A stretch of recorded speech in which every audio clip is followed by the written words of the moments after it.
Hey there, Sasquatches. Thanks for tuning in. This is Caleb, and welcome to our 2017 Game of the Year list. It's not full of 2017 games, just to be clear. The year's 2017. But if you watch it 201.5 times, you'll be more or less there. So, good job to you. Great for us. I appreciate it. 2017 has been a shit year, but luckily it's been an amazing year for video games, which makes it the perfect year for retreating into video games. The Nintendo Switch made a ridiculously strong debut. PlayStation couldn't stop vomiting up must-play games. Numerous franchises returned and reinvented themselves in new and awesome ways. And just in general, there were like way more awesome, amazing must-plays released than anyone has the time to play. We didn't play them. Maybe you did? If you did, that's cool. Good job. Good on you. There are way more than 10 games that will define 2017, but these are the 10 that we had the most fun with. Mario is back and better than ever. Just one of the many games that we're about to say perfected the formula, Mario Odyssey takes all its years of 3D platforming since first bounding onto the Nintendo 64 and condenses them into a perfect formula. This is the best 3D platformer in years, and it's also the purest. You're given a massive universe to run around in, and you're encouraged to tear through it, poking your nose into every crack, crevice, and soul you can find. You'll jump, swim, and possess all sorts of creatures with your sentient hat while trying to reclaim your lost love, who's been kidnapped by a psycho lizard and his rabbit friends, to wed amidst the stars and rule over the cosmos. Oh fuck it. You'll pick up a shit ton of moons and a shit ton of places, and you'll love every single moment of it. Mario Odyssey is a glorified collectathon filled with all the Mario color and zaniness you could ask for. There's not a moment of Odyssey that feels forced or tired, and it's one of the few rare games where 100%ing it doesn't feel like a chore.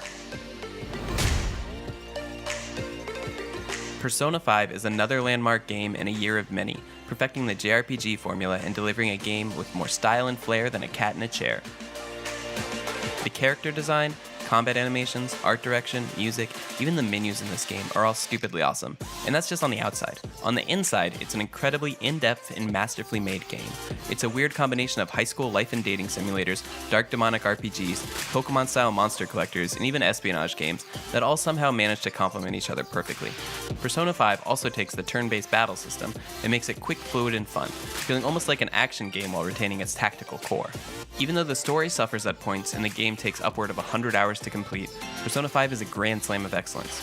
Oh, and don't forget the mindfuck mechanic where you can hash it out with the demon one-on-one and either convince them to be an ally or just rob them blind. Starting as a small side story companion to Uncharted 4, Lost Legacy became one of the strongest titles in the series, choosing to focus on Chloe and Nadine instead of on Nathan Drake. It's a full-length Uncharted game with gorgeous vistas, masterful design, top-class acting, and a story that can rival any action movie out there. Lost Legacy also features some of the best gameplay and action sequences of any game released this year. This is a Naughty Dog game through and through, and serves as a point of hope that the Uncharted series can live on, even when Nathan Drake decides to murder fish instead of humans. Probably the Switch's biggest surprise, Golf Story offered up a fresh take on RPGs and sports games that was also addicting and laugh-out-loud funny.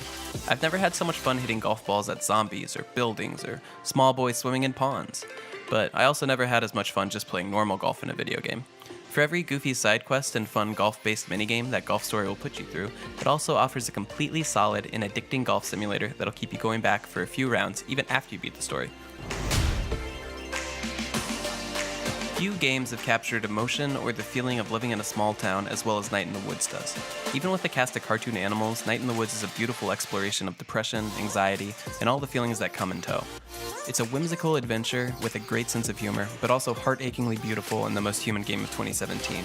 Plus, it's packed with unique minigames that let you play bass in a punk band or steal a variety of objects throughout your town.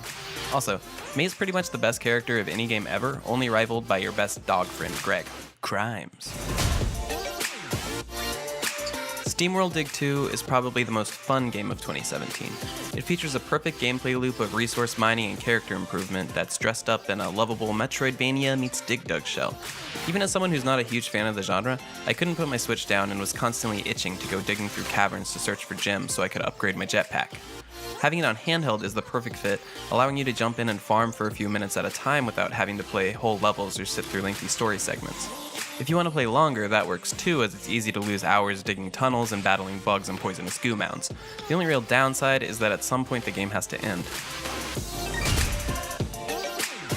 I've never played a video game like What Remains of Edith Finch, and I don't think we'll see one again. It's a fully moving tale about death and human impermanence, as seen through the things left behind by a family. But it's also a fantastical and whimsical collection of vignettes that feels more magical than any game has before. Each family member's story is told as a dreamlike recreation of their life, taking you anywhere from a character in a slasher film to bounding through trees as a cat in the night. The game is breathing with color and personality as you slowly piece together the lives of the people who have lived in the house. It's also incredibly grounded and emotionally affecting. Horizon Zero Dawn is another no-brainer and will be looked at as a masterclass in video games for years. Combining a massive open world, an intriguing story, and some of the most intense battles in video game memory, Horizon Zero Dawn set a new standard for action RPGs. It's also a technical achievement, somehow managing to steal Uncharted 4's crown as the most stupidly gorgeous game to ever grace consoles without exploding. Aloy is a lovable protagonist, and whether it's the adrenaline rush from murdering a massive robo-T-Rex, or just marveling at the detail of her footprints in the snow, your journey with her is unforgettable. But for real, fuck Lance Reddick. Please stop putting him and his stupid voice in video games. Hellblade: Senua's Sacrifice tells the story of a young girl who's battling mental illness as she treks into Helheim to battle the goddess Hela and save her dead lover from hell. That's a lot of hell, but Hellblade is anything but.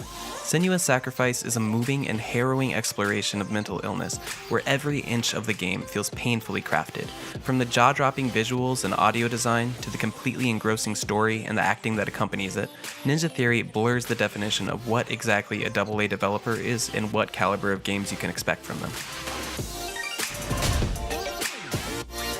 The Legend of Zelda Breath of the Wild is both a rebirth of the Legend of Zelda franchise as well as a mind-blowingly fun and blissful escape from the world around you.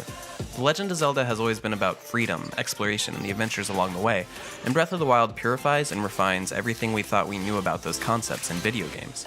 You can go anywhere, do anything, and create your own endless solutions to just about any situation in the game. You can embark on an epic quest to save a princess, or not. It's really up to you, and that's the beauty of Breath of the Wild.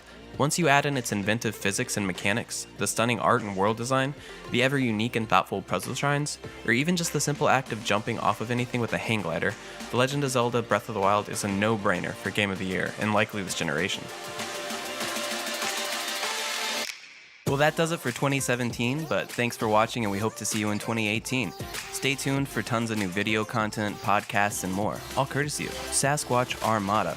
Also, if you like the list, hate the list, feel really impartial about the list, but maybe you want to show it to your grandma because she understands video games more than you, which is a really weird thing. And why are you watching this video in the first place if your grandma's more up on video games than you? I mean, to be fair, she could just be a cool grandma. Do you got a cool grandma? Fuck it. Let us know in the comments. We'd love to hear from you. Thanks for watching. Bye.